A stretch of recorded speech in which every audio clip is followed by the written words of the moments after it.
Muy buenos días. Un saludo especial por parte del doctor Jorge Enrique Vallejo Jaramillo, presidente del Consejo Superior de la Judicatura, de los demás magistrados y magistradas que integran la corporación y de la doctora Gloria Andrea Maecha Sánchez, directora de la Escuela Judicial Rodrigo Lara Bonilla. Les damos la bienvenida al ciclo de capacitación sobre desaparición forzada de la Comisión Interamericana de Derechos Humanos, informe 323 del 2023, caso 13.163, con la primera conferencia virtual denominada Principios Rectores para la Búsqueda de Personas Desaparecidas. Estos principios se basan en la Convención Internacional para la Protección de todas las personas contra las desapariciones forzadas y en otros instrumentos internacionales relevantes. Para su desarrollo, se tuvieron en cuenta los procedimientos y experiencias de diferentes instituciones internacionales que abordan estas temáticas, además de diferentes países a lo largo del mundo, donde se identifican mecanismos, procedimientos y métodos para la implementación del deber jurídico de buscar a las personas desaparecidas. El objetivo de estos principios rectores es crear un consolidado de buenas prácticas para la búsqueda efectiva de las personas desaparecidas derivadas de la obligación de los estados de buscarlas. En Colombia, por ejemplo, existe la Comisión Nacional de Búsqueda de Personas Desaparecidas, la cual es un mecanismo diseñado para apoyar y promover la investigación del delito de desaparición forzada, con pleno respeto de las competencias institucionales y de las facultades de los sujetos procesales. De esta manera, nuestro país cumple con la obligación establecida por el Sistema de Protección de los Derechos Humanos de las Naciones Unidas y el Sistema Interamericano. Para esta actividad académica tenemos el gusto de contar con el doctor Juan Carlos Acevedo Velázquez, abogado de la Universidad Libre, especialista en Derecho Penal y Criminología y especialista en Derecho Administrativo, magíster en Derecho Penal Internacional y Crimen Transnacional, con experiencia como fiscal, juez penal municipal de infancia y adolescencia, juez penal del circuito especializado y actualmente magistrado de la Sala Penal del Tribunal Superior de Valledupar, del cual además es el actual presidente. Catedrático en posgrados de diferentes universidades y capacitador de la Escuela de Altos Estudios de la Fiscalía General de la Nación, de la OPDAT, de la American Bar Association, de FUPAD y de la Escuela Judicial Rodrigo Lara Bonilla. Doctor Acevedo, es un gusto tenerlo con nosotros. Bienvenido, tiene el uso de la palabra. Muchísimas gracias, doctor José Camilo. Muchas gracias al Consejo Superior de la Judicatura, a la Escuela Judicial Rodrigo Lara Bonilla, por esta invitación que me hacen a compartir con ustedes estos conocimientos sobre los principios rectores de las personas desaparecidas. De igual manera, saludo a todos los servidores y servidoras judiciales del país y a todas aquellas personas que se encuentran conectadas en esta charla.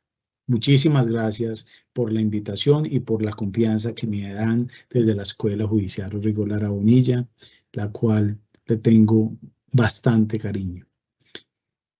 Voy a compartir unas diapositivas con la finalidad de generar un poquito más de dinámica en esta charla que nos corresponde dar el día de hoy.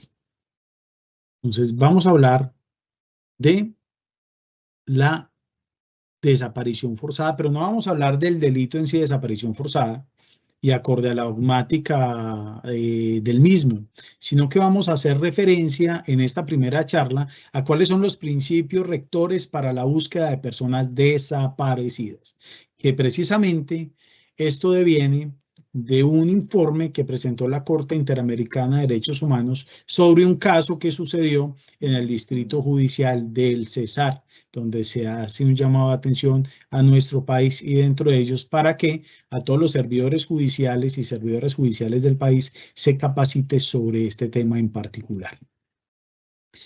La protección contra la desaparición forzada, que es lo primero que tenemos que hablar, encuentra sus orígenes es en el campo del derecho penal internacional, más no en el ámbito nacional. Allí no es donde nace esta protección reforzada que se tiene para las personas que se encuentran desaparecidas y para poder sancionar y castigar por el delito de desaparición forzada. esto deviene desde mucho antes de nuestra Constitución. Incluso podríamos decir de que esta prohibición apenas nació en Colombia con la ley 589 del año 2000 y posteriormente en la ley 599 donde se tipifica el delito de desaparición forzada como lo tenemos en la actualidad. Pero como les decía, esta protección viene desde antes.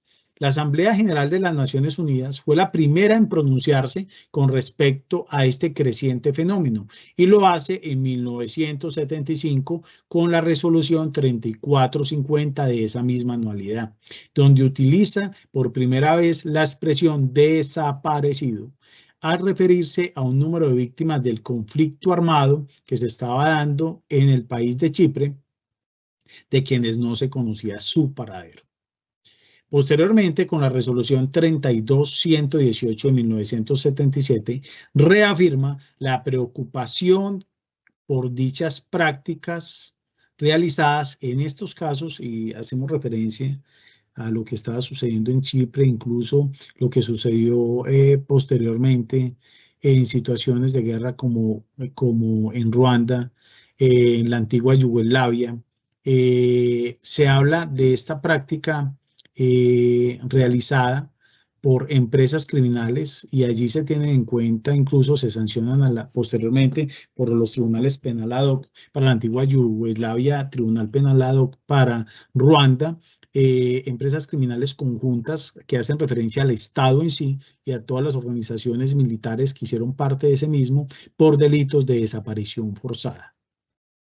Posteriormente, con la resolución 33177 de 1978, se plantea la necesidad de regular jurídicamente el fenómeno de desaparición forzada de personas, toda vez de que se estaba viendo creciente el mismo, aclarando que esta situación viene desde muchísimo antes, desde tiempos anteriores. Sin embargo, pues en virtud de una situación en particular que se genera en Chipre, la Asamblea General de las Naciones Unidas observa esa preocupación de que no es un delito que esté tipificado en el ámbito del derecho nacional de los diferentes países ni en el ámbito del derecho internacional y recogen las preocupaciones y entran a analizar en qué consiste el delito y precisamente cómo lo deben de tipificar. Entonces, gracias al desarrollo internacional en materia de desaparición forzada, el Comité de Derechos Humanos de las Naciones Unidas tuvo la oportunidad de realizar observaciones al Estado colombiano en varias ocasiones, dado que se había ratificado el Pacto Internacional de Derechos Civiles y Políticos en 1968, donde se habla de la protección del humano por el solo hecho de ser humano. Hablemos de que allí se hace referencia al principio pro hominem.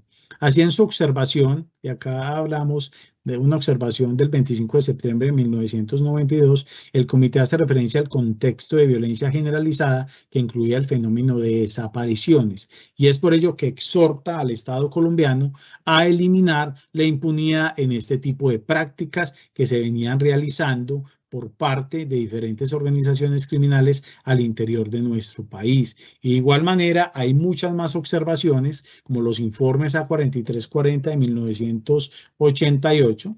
De igual manera, en el año 2004 se hace otro informe y este que nos concita la atención en este momento, que precisamente es el informe 323 del año 2023, donde nos hacen un llamado de atención respecto de un caso que particularmente es del distrito que actualmente estoy representando.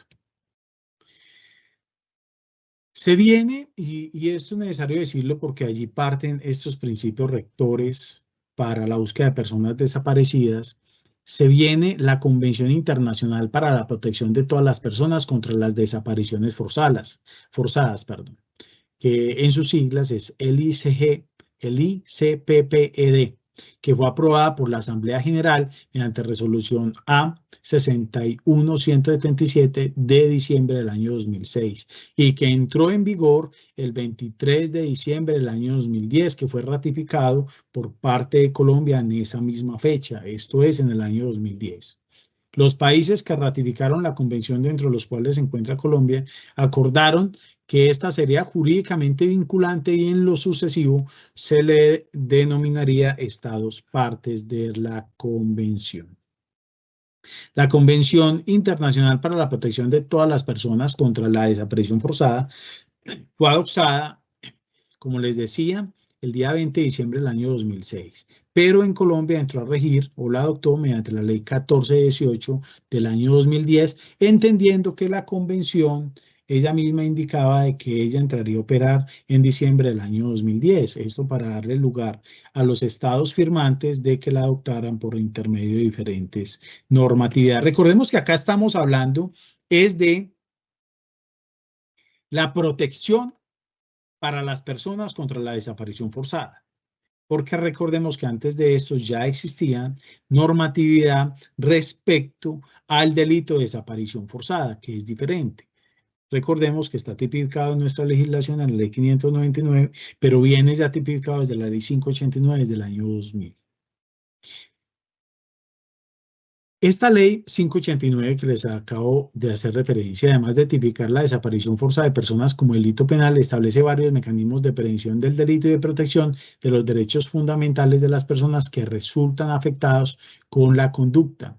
De igual manera, habla de mecanismos previstos en la norma como la Comisión Nacional de Búsqueda de Personas Desaparecidas, el Mecanismo de Búsqueda Urgente y el Registro Nacional de Desaparecidos. Lo mismo la Administración de Bienes de Personas Desaparecidas. Esto es, ya con antelación a esta Convención Internacional que sobre personas desaparecidas, Colombia ya tenía esa protección para la búsqueda de personas desaparecidas y ya se había regulado el mecanismo de búsqueda urgente, el Registro Nacional de Desaparecidos y la Administración de Bienes de Personas Desaparecidas.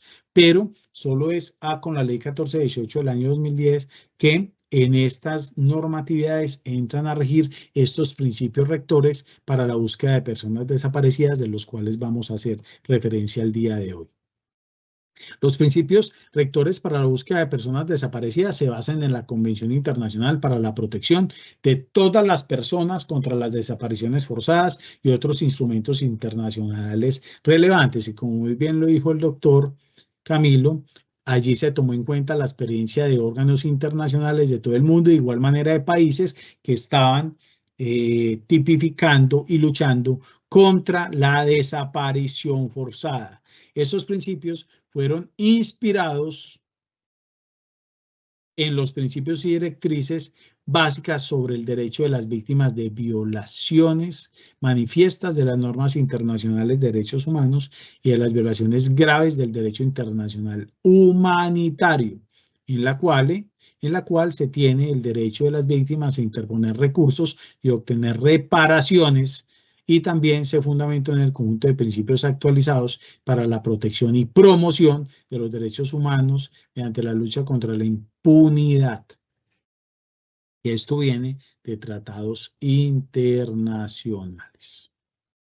Estos principios entonces reafirman el rol esencial que tienen las víctimas en la búsqueda de personas desaparecidas, enfatizan el derecho a formar y a participar libremente en organizaciones y asociaciones que tengan por objeto contribuir a establecer circunstancias de las desapariciones forzadas y la suerte de las personas desaparecidas. De igual manera, asistir a las víctimas. En estos principios rectores se utiliza la expresión víctimas, en el sentido de la definición amplia del término consagrado en el artículo 24, parágrafo 1 de la Convención. Esto es, víctimas no solo son aquellos que están desaparecidos, sino aquellos familiares o personas que tienen interés en las personas que en este momento se encuentran desaparecidas. Ellos también se consideran víctimas. Entonces, tenemos los principios. ¿Cuáles son los principios? Vamos a hablar del primero, que la búsqueda de una persona desaparecida debe realizarse bajo la presunción de vida. Recordemos que estos son principios rectores que deben de ser tenidos en cuenta por los mecanismos de búsqueda urgente que se tienen en este momento en nuestro Estado colombiano y por el Registro Nacional de Personas Desaparecidas. El primer principio es que cuando se busca una persona que se encuentra desaparecida, se debe de hacer bajo la presunción de vida. No debemos de buscarla bajo la presunción quizás que sea una persona que esté fallecida, que la hayan matado, que haya muerto de alguna manera, sino que se debe hacer bajo el principio que la persona está viva, Y aquí lo dice, debe hacerse o realizarse bajo la presunción de vida. La búsqueda tiene que realizarse bajo la presunción de que la persona desaparecida está viva, independientemente de las circunstancias de la desaparición, de la fecha en que inicia la desaparición y del momento en que inicia la búsqueda. Esto es supremamente relevante, porque esto tiene que ver con el trato que se le debe dar a las familiares o las personas allegadas a esta, y de igual manera tiene relación inescindiblemente con la forma en que se debe realizar esta búsqueda de estas personas. Como principio 2, tenemos que la búsqueda debe respetar la dignidad humana.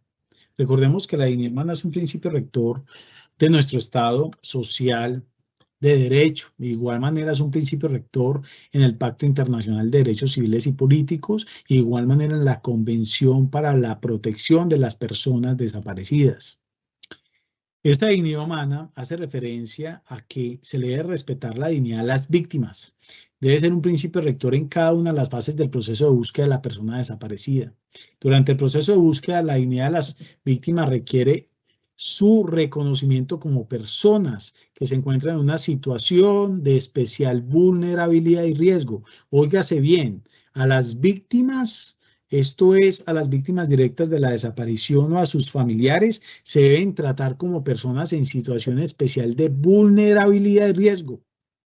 Como titulares de derechos deben de ser protegidos y que tienen conocimientos importantes que puedan contribuir a la eficacia de la búsqueda. Esto es, a ser escuchados, a que participen en esta búsqueda. Obviamente, la idea es que colaboren, no que de cierta manera puedan quizás entorpecer lo mismo, pero qué mejor que las víctimas directas de las personas que efectivamente se encuentran ligadas, que están desaparecidas, para poder brindar ese tipo de colaboración a las autoridades pertinentes en la búsqueda de las mismas. Y allí hace un llamado en esta verificación que hace la Corte Interamericana de Derechos Humanos, en que todas estas entidades que participan de este mecanismo de búsqueda deben de tener en cuenta a las víctimas, deben de escuchar a las víctimas, deben de tenerlas presentes, porque ¿quién mejor que ellas para precisamente dar información que puedan conducir a encontrar a sus seres queridos? Y deben de ser tenidos en cuenta. De igual manera,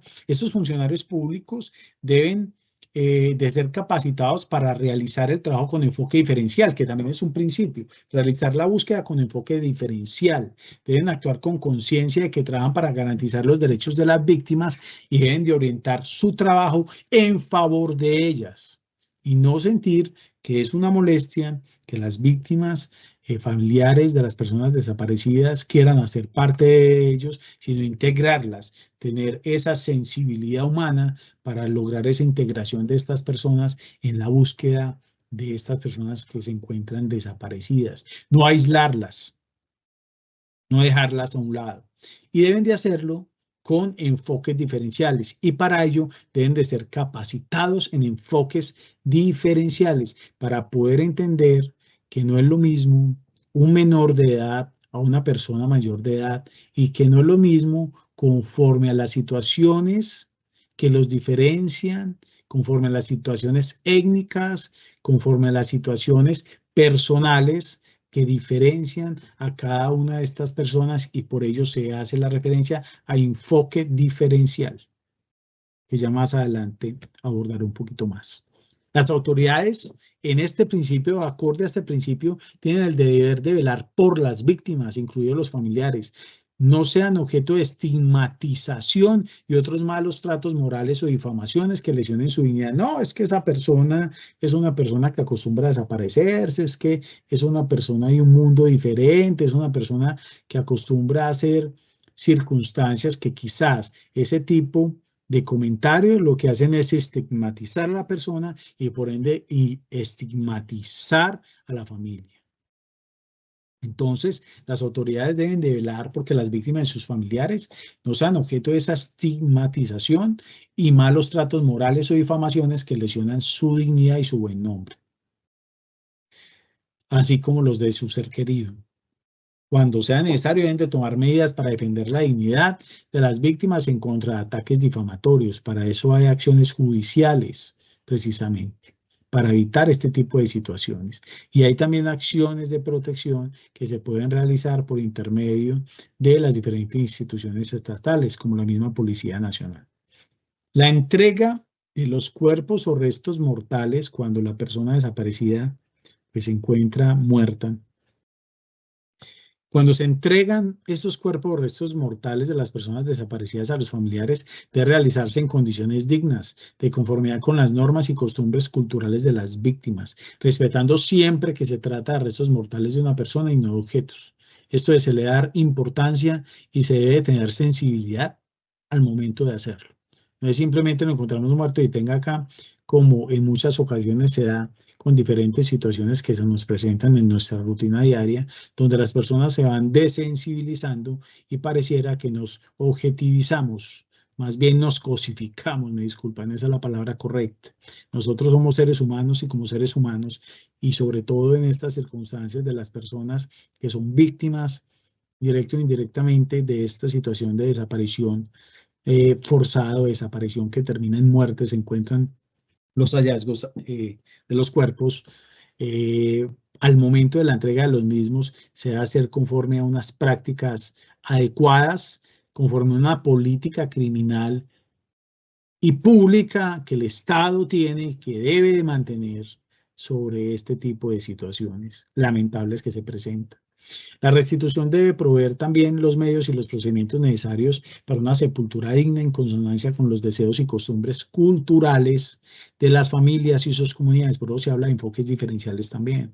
Cuando resulte necesario y los familiares así lo deseen, los estados deben de cubrir los gastos, el Estado, perdón, debe de cubrir los gastos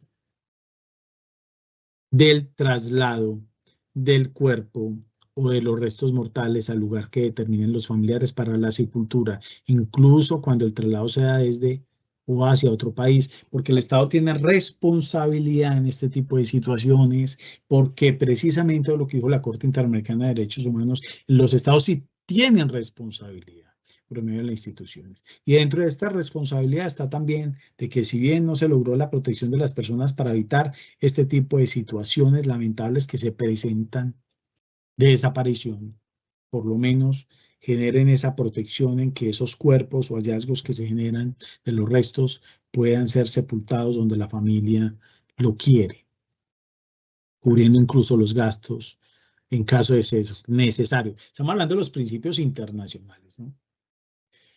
Principio 3, y recordemos que Colombia ratificó este convenio, por ende se entiende que está dentro del régimen interno legislativo. Principio 3, la búsqueda debe regirse por una política pública, por supuesto.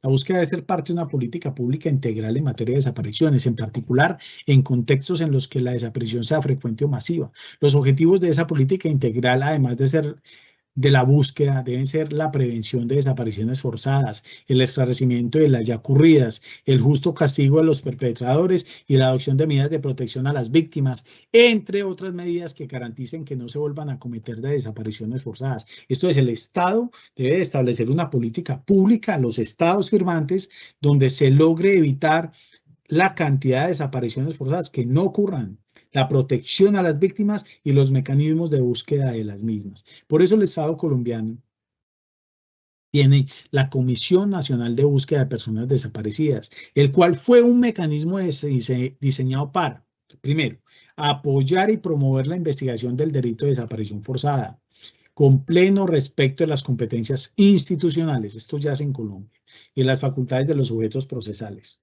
Segundo, la desaparición forzada de personas en Colombia requiere diseñar, evaluar y apoyar la ejecución de los planes de búsqueda de personas desaparecidas y conformar grupos de trabajo para casos específicos, y eso lo hace la Comisión Nacional de Búsqueda de Personas Desaparecidas.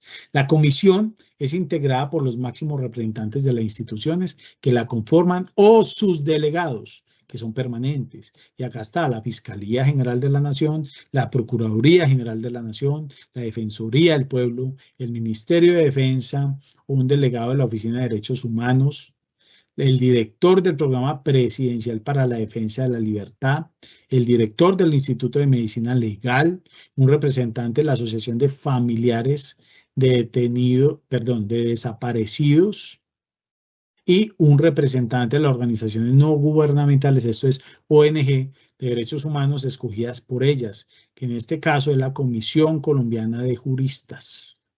La presidencia de la comisión es ejercida por la Defensoría del Pueblo, institución que cumple también la función de secretaría técnica. Estas son las instituciones que componen esta comisión, que tienen la función de desarrollar esa política pública, organizando grupos para poder determinar cuáles son las personas que se encuentran desaparecidas y conforman grupos para la búsqueda de los mismos. La solicitud de activación del mecanismo de búsqueda urgente podrá ser presentada ante cualquier funcionario judicial, esto es, ante cualquier juez o fiscal. No existen requisitos especiales. Oigan, señores servidores judiciales, puede ser presentado ante cualquier juez o fiscal. No existen requisitos especiales para su activación. Obviamente allí se da traslado a la autoridad pertinente, que es la Comisión Nacional de Búsqueda. Se puede solicitar tanto verbalmente o por escrito. Las autoridades judiciales deben darle trámite a la activación del mecanismo tan pronto tengan conocimiento de una desaparición. Entonces no puede ser que nos lleguen a nosotros como jueces o como fiscales a indicar de que nos van a poner en conocimiento una posible desaparición de nosotros. No, pero nosotros no somos los competentes, vayan y busquen la persona competente. No, nosotros debemos de activarlo. Esa situación que se presenta, poner atención y darle trámite a la Comisión Nacional de Búsqueda. En estos casos podríamos acudir a la Fiscalía General Nacional, Cuerpo Técnico de Investigación, que hacen parte de estos organismos para que inicien con la búsqueda. El Cuerpo Técnico de Investigaciones tiene una área encargada de ello. ¿Cuándo es procedente la activación de mecanismo de búsqueda urgente? Que lo debemos de tener muy presente nosotros. Eso hace parte del principio 3, del desarrollo de la política pública. Primero, inmediatamente desde el momento en que se presume que una persona ha sido desaparecida sin que sea exigible un determinado lapso de tiempo para su activación. No, es que hay que esperar que pasen 24 horas, 36 horas, 48 horas. No, hombre, si la persona sabe que la persona debió haber llegado y no ha llegado en el tiempo establecido para ello y se presume desaparecida, debemos de activarlo. Y cada vez que se tengan noticias sobre el lugar donde pueda encontrarse la persona o el cadáver de la persona que ha sido desaparecida. En esos casos se activa el mecanismo de búsqueda urgente. Ya recordemos las entidades que hacen parte del mismo. ¿Quiénes están facultados para solicitar la activación del mecanismo de búsqueda urgente? Primero, cualquier persona que lo requiera, que lo necesite. Pues no es, miren, ojo con esto, hay personas que abusan de los derechos, que se tienen y luego con mayor de los respetos. Obviamente, quien debe de solicitar es una persona que efectivamente tenga conocimiento de que otra persona está desaparecida, que no sea simplemente por hacer una maldad o una charla. No se puede abusar de los derechos, se deben de acudir a los derechos cuando efectivamente se requiere su protección. Segundo, los agentes y demás miembros del Ministerio Público. Tercero, los servidores del Ministerio Público, esto es Procuraduría General de la Nación, personerías municipales, distritales. Tercero, los servidores públicos que por cualquier medio se enteren de que una persona ha sido probablemente desaparecida, deberán de oficio activar el mecanismo o dar aviso al hecho a cualquier autoridad judicial para que proceda a activarlo. ¿Cuándo termina el mecanismo de búsqueda urgente? Primero, cuando la persona está hallada privada de la libertad. No estaba desaparecida, sino que estaba privada de la libertad. Segundo, cuando la persona está hallada sin vida. Tercero, cuando hayan transcurrido 2 meses desde el inicio de la búsqueda de la persona desaparecida y se hubieran practicado todas las diligencias conducentes para dar con el paradero de la víctima sin éxito. Eso no significa que allí desaparezca. Recuerden que cuando se tenga noticias sobre el lugar donde pueda encontrarse la persona o el cadáver de la persona que ha sido desaparecida, se vuelve a activar este mecanismo. Ahora vamos con el principio cuarto para avanzar, que el tiempo apremia. La búsqueda debe tener un enfoque diferencial. ¿Qué significa esto? Que la búsqueda de personas en situación de vulnerabilidad requiere procedimientos, experiencias y conocimientos especiales que satisfagan sus necesidades particulares. El enfoque diferencial también debe ser tenido en cuenta en la atención a quienes participan en la búsqueda, como familiares y otras personas allegadas de personas desaparecidas. Igualmente debe ser tenido en cuenta en los procedimientos de identificación y entrega a las personas encontradas. Las entidades encargadas de la búsqueda deben prestar prestar especial atención a los casos de niños, niñas y adolescentes desaparecidos, porque además tienen una protección reforzada por el artículo 44 de la Constitución Política de Colombia y la Convención Nacional de los Derechos de los Niños, Niñas y Adolescentes. Y diseñar e implementar acciones y planes de búsqueda que tengan en cuenta su situación de extrema vulnerabilidad. Los funcionarios deben de respetar el principio de interés superior del niño en todas las etapas de la búsqueda. Ante la falta de certeza sobre la edad, debe asumirse que se trata de un menor de edad. Lo mismo que pasa en infancia y adolescencia cuando se comete un delito, no sabemos si es mayor o menor de edad, se presume la minoría de edad hasta que se realicen todas las actuaciones pertinentes para determinar la edad. En los casos de mujeres adultas y adolescentes desaparecidas, o que participen en la búsqueda, todas las etapas de la búsqueda deben realizarse con perspectiva de género y con el personal adecuadamente capacitado, que incluye el personal femenino. Y lo mismo ocurre con la comunidad LGTBIQ+, me disculpan si me equivoqué en alguna sigla, también se debe tener una persona capacitada en este tipo de enfoques diferenciales que se le debe dar a la búsqueda de esta persona. La búsqueda debe respetar el derecho a la participación, como les decía inicialmente. Las víctimas y sus representantes legales, sus abogados o las personas autorizadas por ello, así como toda persona, asociación o organización con interés legítimo, tienen el derecho de participar en la búsqueda. Este derecho debe estar protegido y garantizado en todas las etapas del proceso de búsqueda, sin perjuicio de las medidas adoptadas para preservar la integridad y efectividad de la investigación penal o en la búsqueda misma. Las personas mencionadas deben tener acceso a la información sobre las acciones realizadas, así como sobre sus avances y los resultados de la búsqueda. Pues, ¿quién más interesado que ellos? Lo mismo en todo el desarrollo de la investigación. Todos sus aportes, sugerencias, experiencias, cuestionamientos deben ser tenidos en cuenta. De ninguna manera es dable la negativa de las personas mencionadas a ejercer su derecho de participación. Las autoridades deben de respetar el derecho de participación de las víctimas en todo momento en que se realice esta búsqueda de las personas desaparecidas. Que parece el sentido común. Que quién más interesado que los propios familiares o allegados a sus víctimas o aquellos autorizados anteriormente de alguna manera para participar en la misma, pero se ha encontrado con autoridades judiciales que no lo permiten porque sienten que están frustrando la búsqueda. No, hay que incluirlos. Por eso se requiere de tacto y de capacitación en ello para además tener en cuenta los enfoques diferenciales en los mismos. La búsqueda debe iniciarse sin dilación, lo que tiene que ver precisamente con que se acuden a nosotros, debemos de inmediatamente escuchar a las partes y trasladarlo a este mecanismo de búsqueda urgente a las entidades pertinentes, porque se debe iniciar sin dilación.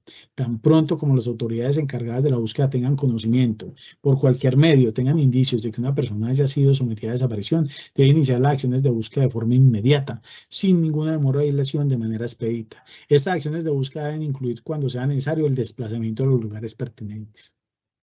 Las autoridades encargadas de la búsqueda deben iniciar y emprender de oficio las actividades de búsqueda de la persona desaparecida, aun cuando no se haya presentado ninguna denuncia o solicitud formal. Esto se puede hacer de manera oficiosa cuando se tenga conocimiento de ello. De igual manera, la búsqueda es una obligación permanente, pues la búsqueda de una persona desaparecida debe continuar hasta que se determine con certeza la suerte o paradero de la persona desaparecida, o está detenido o se encuentra muerto o no hay lugar de ubicación, pero apenas se tenga algún indicio, debe de continuar y debe reactivarse esta búsqueda. Si se encuentra la persona desaparecida con vida, la búsqueda solo puede considerarse terminada cuando la persona se encuentre nuevamente bajo la protección de la ley. Dicha protección debe garantizarse también si la persona desaparecida se encontrará privada de la libertad en un centro de reclusión legal. La búsqueda debe realizarse con estrategia integral. Debe haber una estrategia integral que la realiza precisamente esa comisión nacional. Al iniciarse la búsqueda se deben examinar todas las hipótesis razonables sobre la desaparición de la persona. ¿Esto quién lo hace? Las personas encargadas de ello. Solo se podrá eliminar una hipótesis cuando ésta resulte insostenible, de acuerdo con criterios objetivos y contrastables, porque deben de ser tenidas en cuenta, porque quizás esa hipótesis que se considera que no es dable, precisamente sí lo es. Sí lo es. Entonces hay que tenerla muy presente.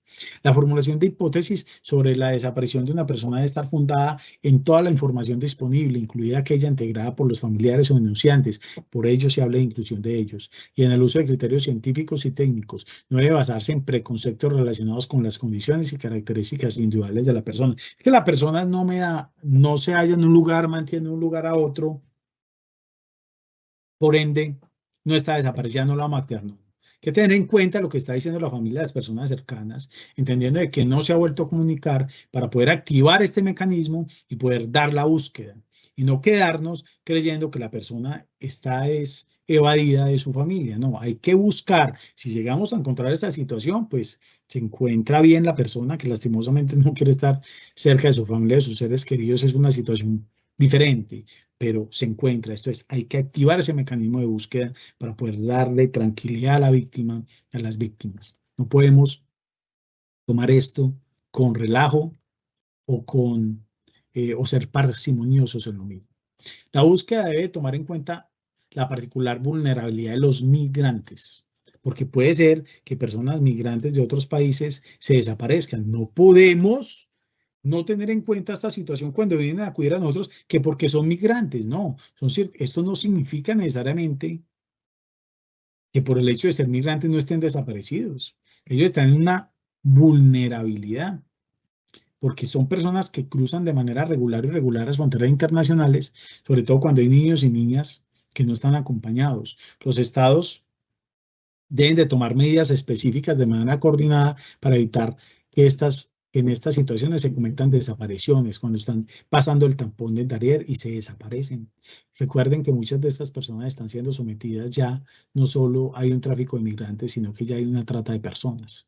Muchas de estas personas se desaparecen de sus familiares porque son víctimas de tratas de personas. Por ello hay que tener en cuenta esa especial vulnerabilidad de las personas que son migrantes y por eso insisten en que los estados deben de prestar atención a los peligros de la desaparición forzada que se incrementan como consecuencia de la migración, especialmente en contextos de trata de personas. Esclavitud sexual podríamos tenerlo como una especie de trata de personas y trabajo forzoso también.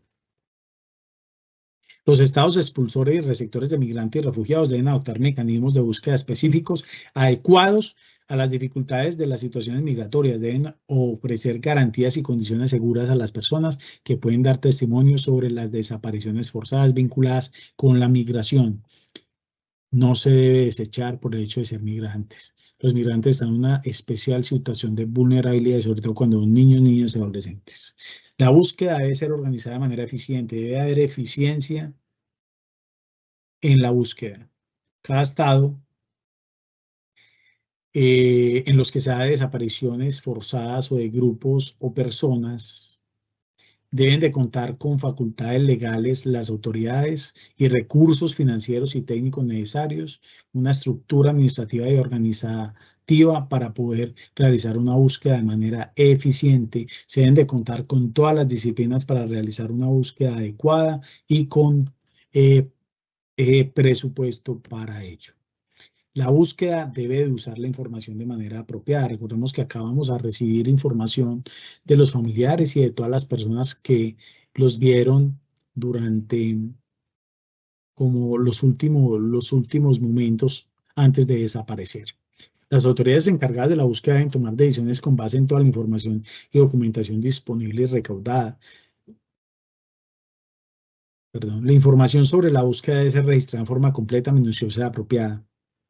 Los estados deben de establecer registros y bancos de datos sobre personas desaparecidas que cubran todo el territorio nacional y que permitan desglosar, entre otros, la autoridad que ingresa los datos, las fechas en que una persona fue dada por desaparecida, encontrada con vida, exhumado su cuerpo, sus restos mortales fueron identificados y entregados. Debe haber una red que identifique dónde estamos y qué ha sucedido, por dónde ingresamos y cómo no, precisamente para eso. No es para que cualquier ciudadano venga a preguntar dónde estamos, hay ley de habeas data. No se trata de abuso del derecho, se trata de utilizarlo de manera adecuada, en este caso, para poder encontrar a las personas desaparecidas y para poder avanzar en las investigaciones que permitan establecer si se trató de una desaparición forzada y cuál es el motivo del mismo. Bancos de datos que deben de ser actualizados constantemente por el Estado. La búsqueda debe ser coordinada, la búsqueda debe estar centralizada en un órgano competente y coordinada por este. Ya en Colombia lo hacemos, ya se tiene. Que garantice que garantice una efectiva coordinación con todas las demás entidades cuya cooperación es necesaria para la búsqueda que sea efectiva, exhaustiva y expedita. En ningún caso, las estructuras descentralizadas, sean federales, automáticas, municipales u otras, de un país deben de ser obstáculo para la búsqueda efectiva. Esto es el Ejecutivo. Los estados deben garantizar en su legislación mediante reglamentación administrativa de otra índole que la búsqueda sea coordinada en todos los órganos y en todos los niveles del Estado, como es en Colombia. Recordemos que hay parte Fiscalía General, Procuraduría General, Defensoría del Pueblo, ONGs, otros grupos de ciudadanos hacen parte de la misma. La búsqueda debe interrelacionarse con la investigación penal, por supuesto. La búsqueda de la persona desaparecida y la investigación penal de los responsables de la desaparición deben reforzarse mutuamente con la del proceso penal, porque en el proceso penal vamos a tener información que nos puede conducir a el hallazgo de la persona. El proceso de búsqueda integral de las personas desaparecidas debe iniciarse y llevarse a cabo con la misma efectividad que la investigación criminal.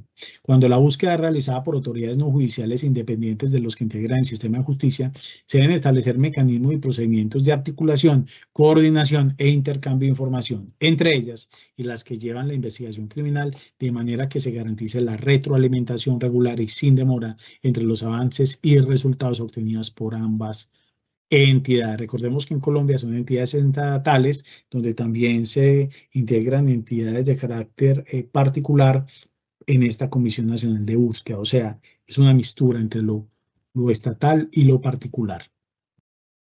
La búsqueda debe desarrollarse en condiciones seguras, claro, porque se le da protección a aquellas personas que participan en la búsqueda, porque quizás esta situación de desaparición forzada se está dando en un contexto de violación de derechos y del derecho del derecho internacional humanitario o de derechos humanos. Por eso se le da protección a aquellas personas que hacen parte de esta búsqueda.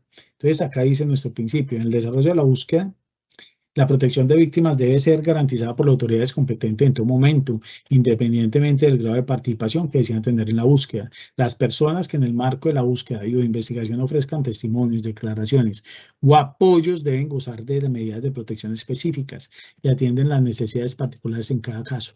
Toda medida de protección debe tener en cuenta las características específicas individuales de la persona a proteger. Tiene que ver con enfoques diferenciales. Los estados tienen que proveer apoyo económico a las víctimas que buscan una persona desaparecida, tomando en cuenta el daño que se causa como consecuencia de la desaparición de un familiar. Recuerden que acá estamos en la UARIT, que se generan este tipo de apoyos. Una persona desaparecida, cuando desaparece, va a haber una afectación en la economía familiar y va a generar gastos adicionales. Incluso cuando hacen parte de la búsqueda, generan gastos de transporte, alojamiento, entre otros. Y el Estado debe garantizar la protección reforzada de estas personas para garantizarles que puedan participar en la búsqueda. No significa que los 10 familiares entonces van a venir y se le da a todos los 10 familiares. Todo obviamente es acorde a lo que se entienda adecuado y a lo que se permita, por supuesto. No se trata, reitero, de abusar de este tipo de derechos que se tienen. Se trata de efectivizarlos. La búsqueda debe ser independiente e imparcial. Las entidades encargadas de la búsqueda deben ser independientes y autónomas y deberán desempeñar todas sus funciones con respecto al principio del debido proceso. Todo el personal, incluido el auxiliar y el administrativo, deben ofrecer garantías de independencia, imparcialidad, competencia profesional, capacidad para realizar su trabajo con enfoque diferencial, sensibilidad e integridad moral. Las entidades encargadas de la búsqueda en ningún caso podrán estar jerárquicamente subordinadas a cualquier institución, dependencia o persona que pueda estar implicados en casos de desaparición forzada. Ojo con eso. Y por último, para concluir este tema de los principios, tenemos que la búsqueda debe regirse por protocolos que sean públicos. Los protocolos que se aplican para la búsqueda son una herramienta importante para garantizar la efectividad y la transparencia de la búsqueda. Deben permitir la supervisión de la misma por las autoridades competentes, las víctimas y todas las personas con un interés legítimo de conocerlos y supervisarlos.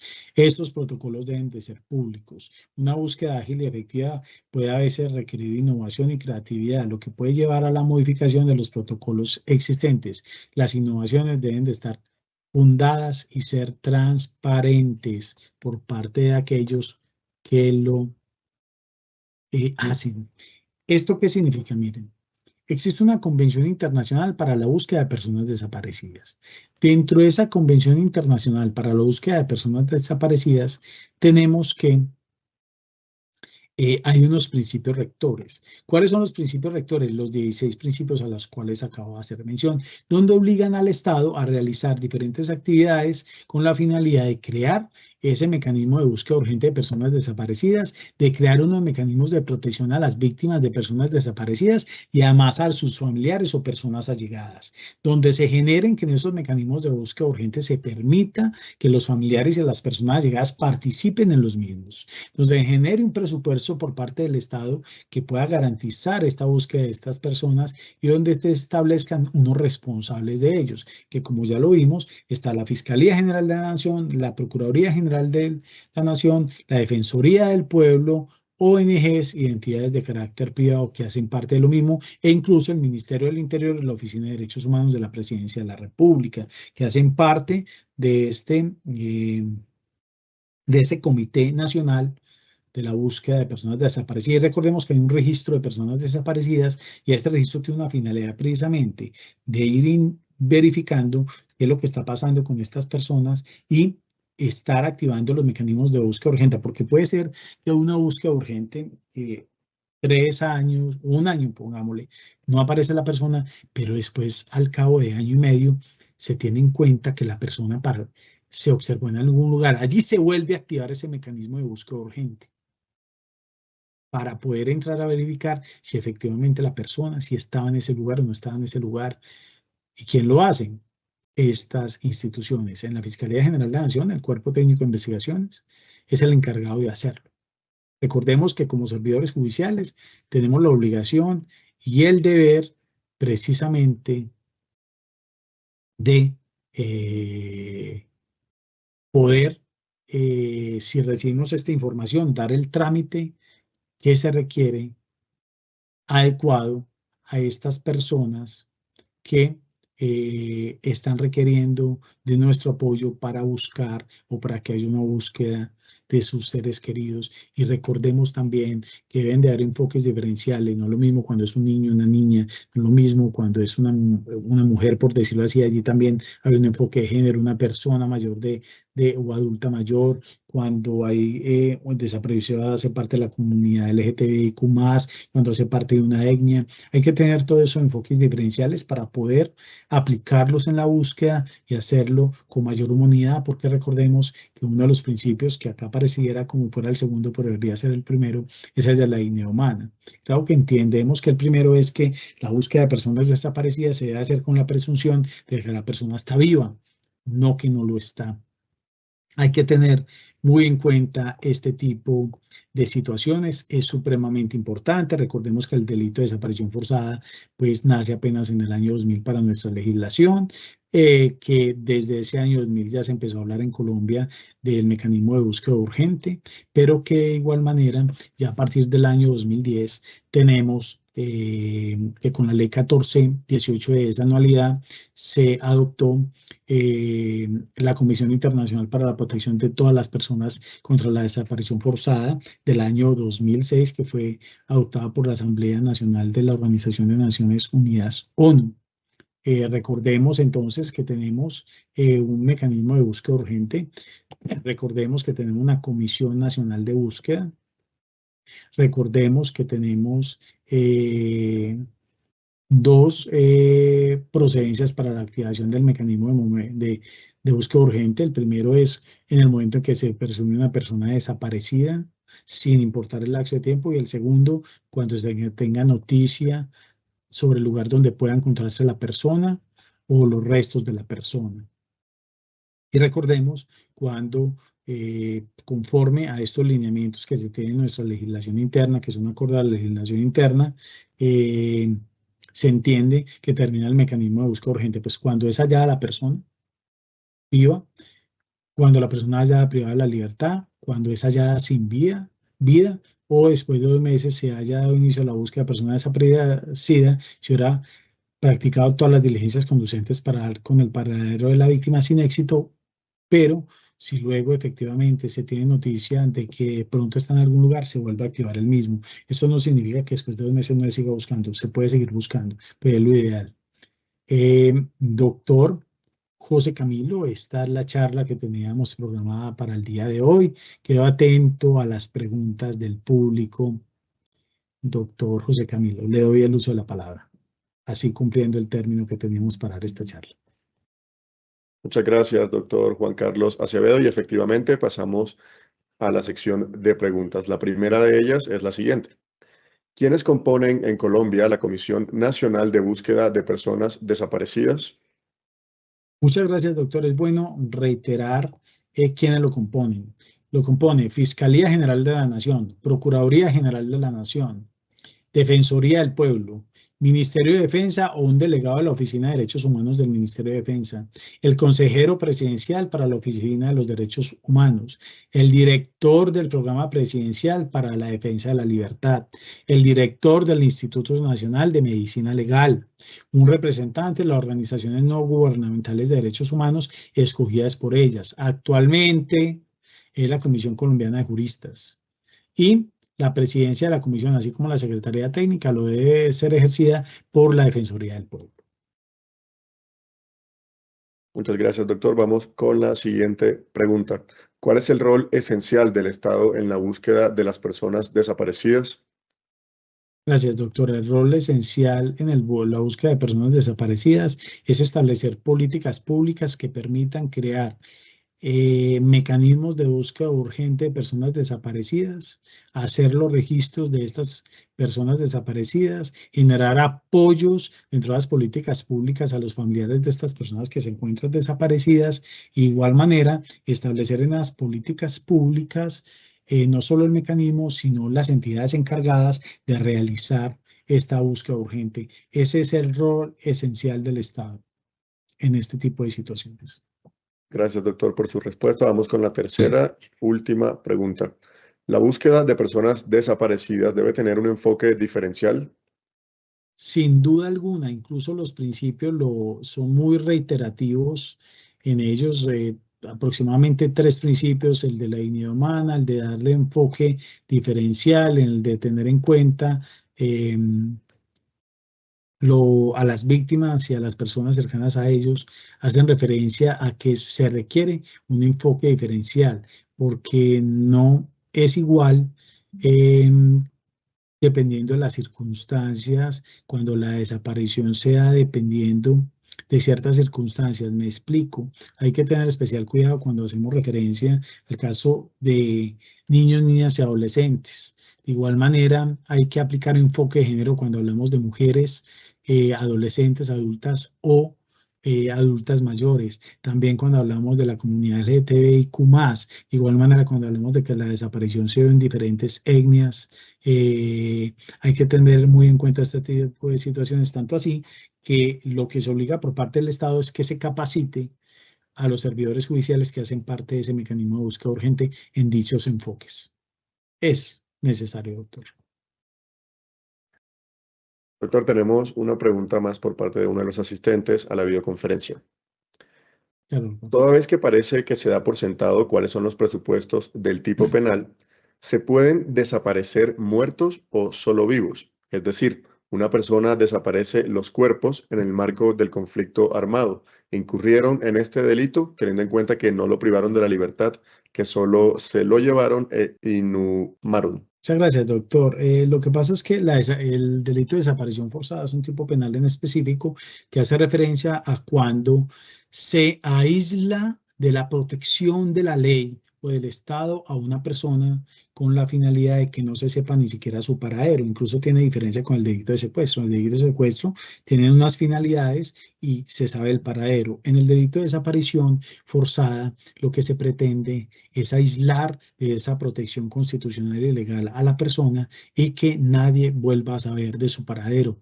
¿Sí? Entonces, la finalidad puede ser privarlo de la libertad mientras se aísla de esa protección estatal, o matar a la persona y que nunca más se vuelva a saber de esa persona. Allí hay circunstancias agravantes del delito de desaparición forzada. Me explico. Cuando la persona muere en ese cautiverio o se da muerte en, a la posterior a la desaparición forzada, hay unas circunstancias agravantes, pero no podemos confundir tampoco el delito de homicidio con el delito de desaparición forzada. Hay un caso muy particular que se dio en Bogotá, donde en Bogotá una persona que era la pareja, o sea, o esposo o esposa, desapareció la esposa. Al tiempo se dieron cuenta, conforme a la investigación, de que el esposo primero reportó tardía la desaparición, se observaron fotografías de la persona sacando bolsas a la basura, limpiando, un caso muy particular, y allí la Fiscalía General de la Nación llevó el caso, como no se encontró el cadáver, por desaparición forzada. Pero luego se enteraron que sí existían suficientes elementos materiales probatorios que permitían constituir prueba indiciaria, que es un medio de conocimiento válido en el sistema procesal colombiano penal, que pudieran ser indicativos de que allí lo que hubo fue un feminicidio y no una desaparición forzada. Entendiendo que el feminicidio, por ejemplo, en caso de que hubiera una aceptación de cargos, tenía una rebaja de la mitad de la rebaja establecida en el artículo 351, en cambio la desaparición forzada sí tiene rebaja, y esa persona se sometió a sentencia anticipada, entonces tuvo una pena mucho menor a lo que realmente él intentó hacer, que fue matar a su pareja y enterrar el cuerpo de su pareja. Entonces hay que tener mucho cuidado porque hay diferencias entre lo que se entiende por desaparición, lo que se entiende por secuestro, lo que se entiende por homicidio, que es motivo de nuestra tercera charla. Por eso es tan importante que asistan a estas 3 charlas, que asistan a las 2 que continúan, porque vamos a hablar de la dogmática del delito de desaparición forzada y allí vamos a hacer este tipo de diferenciaciones y lo haremos con ejemplos. Muchas gracias, doctor José Camilo. Doctor Juan Carlos Acevedo, en nombre del Consejo Superior de la Judicatura y la Escuela Judicial Rodrigo Lara Bonilla, queremos agradecer por su generosa intervención. Gracias, doctor. Feliz día. Bendiciones para todos. Gracias también a los servidores y servidoras judiciales y a todas las personas que actúan en el sector justicia que se conectaron a esta conferencia virtual. Muchas gracias.